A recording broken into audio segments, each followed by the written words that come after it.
रूस ने कहा, ईरान के लिए करेंगे सब कुछ। रूस में 1 साल में बदल सकती है सत्ता। ईरान के सुप्रीम लीडर मुस्तफा खामनेई बिल्कुल ठीक। 48 घंटे में तीसरी बार पाकिस्तान पहुंचे आरागची। ईरान का शांति प्रस्ताव ट्रंप को नहीं आया पसंद। नेपाल के पीएम बालेन शाह नई मुश्किल में घिरे।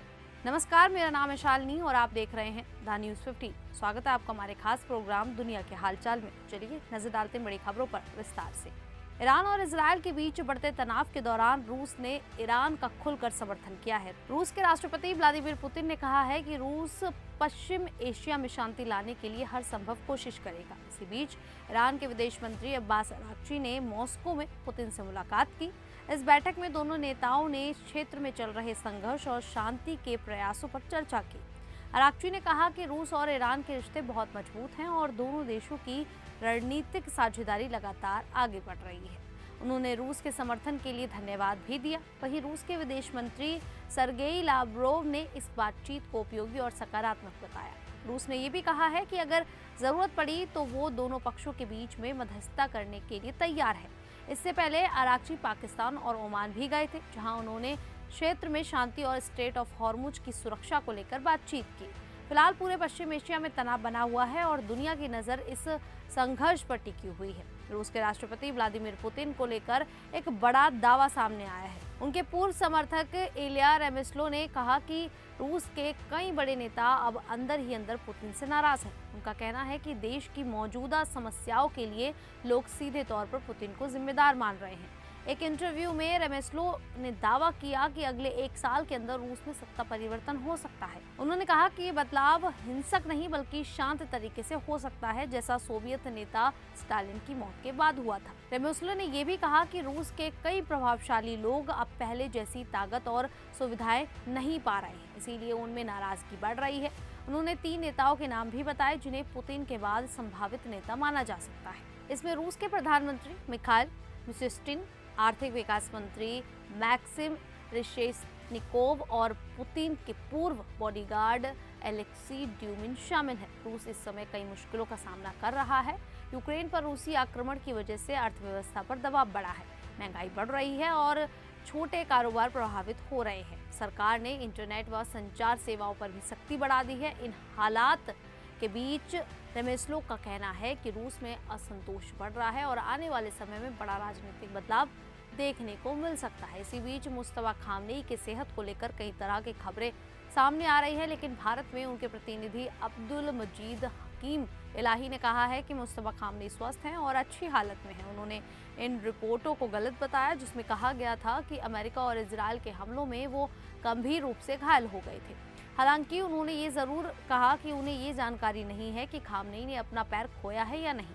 इलाही ने बताया कि सुरक्षा कारणों से खामनेई सार्वजनिक रूप से कम दिखाई देते हैं, लेकिन वो लगातार अधिकारियों और नेताओं से मुलाकात कर रहे हैं। उन्होंने कहा कि वो मुस्तफा खामनेई को 30 साल से जानते हैं और दोनों पहले साथ पढ़ाई कर चुके हैं। उनके अनुसार खामनेई मेहनती और समझदार व्यक्ति हैं। कुछ रिपोर्टों में दावा किया गया था कि खामनेई गंभीर रूप से घायल हैं और उनका इलाज चल रहा है, लेकिन इलाही ने इन दावों को खारिज किया। उन्होंने ये भी कहा कि खामनेई खुद फैसले लेने में सक्रिय हैं और देश के मामलों पर नजर बनाए हुए हैं। वहीं अब्बास अरागची एक बार फिर पाकिस्तान पहुंचे हैं। बताया जा रहा है कि उन्होंने 48 घंटे के अंदर तीसरी बार पाकिस्तान का दौरा किया है। इसमें पहले वो रूस और ओमान भी गए थे। उनका ये दौरा ईरान और अमेरिका के बीच बढ़ते तनाव को कम करने और शांति का रास्ता खोजने की कोशिश माना जा रहा है। रिपोर्ट्स के अनुसार ईरान ने अपनी कुछ शर्तों वाला एक दस्तावेज पाकिस्तान को दिया है, जिसमें परमाणु मुद्दे और स्टेट ऑफ हॉर्मुज से जुड़े प्रस्ताव शामिल हैं। वहीं व्हाइट हाउस ने बताया कि ईरान की तरफ से एक प्रस्ताव आया है जिसमें युद्ध खत्म करने और हॉर्मुज स्टेट को फिर से खोलने की बात कही गई है, लेकिन अमेरिका चाहता है कि परमाणु कार्यक्रम पर भी तुरंत बातचीत हो। फिलहाल दोनों देशों के बीच बातचीत जारी है, लेकिन अभी तक कोई बड़ा समझौता नहीं हो पाया है। ट्रंप ने अपने सलाहकारों से कहा है कि वे ईरान के हॉर्मुज स्ट्रेट को फिर से खोलने और युद्ध समाप्त करने वाले नए प्रस्ताव से संतुष्ट नहीं है, जिसमें हॉर्मुज स्ट्रेट तुरंत खोलने, अमेरिकी नौसैनिक ब्लॉकेड हटाने और युद्ध खत्म करने की बात कही गई है। लेकिन ईरान के परमाणु कार्यक्रम पर चर्चा को बाद के लिए टाल दिया गया है। ये प्रस्ताव ईरान की ओर से हाल का है, जिसमें स्ट्रेट खुलने के बाद उससे गुजरने वाले जहाजों पर कुछ टोल या सर्विस फीस वसूलने का भी जिक्र है। ट्रंप ने सोमवार को व्हाइट हाउस सिचुएशन रूम में सलाहकारों के साथ बैठक में इस प्रस्ताव की समीक्षा की और साफ तौर पर असंतोष जताया। उनका मानना है कि बिना परमाणु मुद्दे को हल किए केवल हॉर्मुज खोलने से अमेरिका की बातचीत की मजबूती कमजोर हो जाएगी। अमेरिका ने ईरानी बंदरगाहों पर ब्लॉकेट लगा दिया। अब दोनों पक्षों के बीच पाकिस्तान जैसे देशों की मध्यस्थता में बातचीत चल रही है, लेकिन परमाणु स्टॉकपाइल, यूरेनियम एनरिचमेंट और स्ट्रेट की सुरक्षा जैसे मुद्दों पर गतिरोध बरकरार है। ट्रंप प्रशासन का कहना है कि वे केवल अमेरिका और वैश्विक हितों के अनुकूल डील ही स्वीकार करेंगे।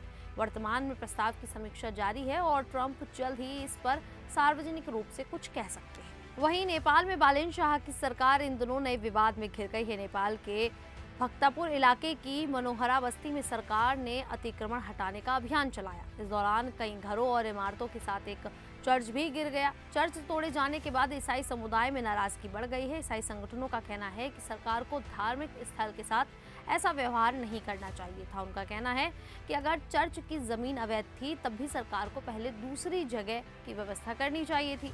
चर्च के सचिव मुक्तिराज राय ने कहा कि इलाके में बड़ी संख्या में ईसाई रहते हैं और अब उनके पास प्रार्थना करने की जगह नहीं बची। इसी बीच बालेन शाह सरकार पहले से ही कई मुश्किलों का सामना कर रही है। कुछ मंत्रियों को आरोपों के कारण इस्तीफा देना पड़ा। वहीं भारत सीमा से जुड़े नए कस्टम नियमों और बढ़ती महंगाई को लेकर भी लोगों में नाराजगी बढ़ रही है। ऐसे में बालेन शाह की मुश्किलें नेपाल में लगातार बढ़ती हुई ही नजर आ रही हैं। खैर, क्या अमेरिका ईरान के प्रस्ताव को स्वीकार करता हुआ नजर आएगा या फिर नहीं, आप हमें कमेंट करके अपनी राय जरूर दीजिएगा। अभी के लिए इतना ही, फिर हाजिर होंगे ऐसी ही देश और दुनिया से जुड़ी बड़ी खबरों के साथ। तब तक के लिए देखते रहिए द न्यूज़ 15।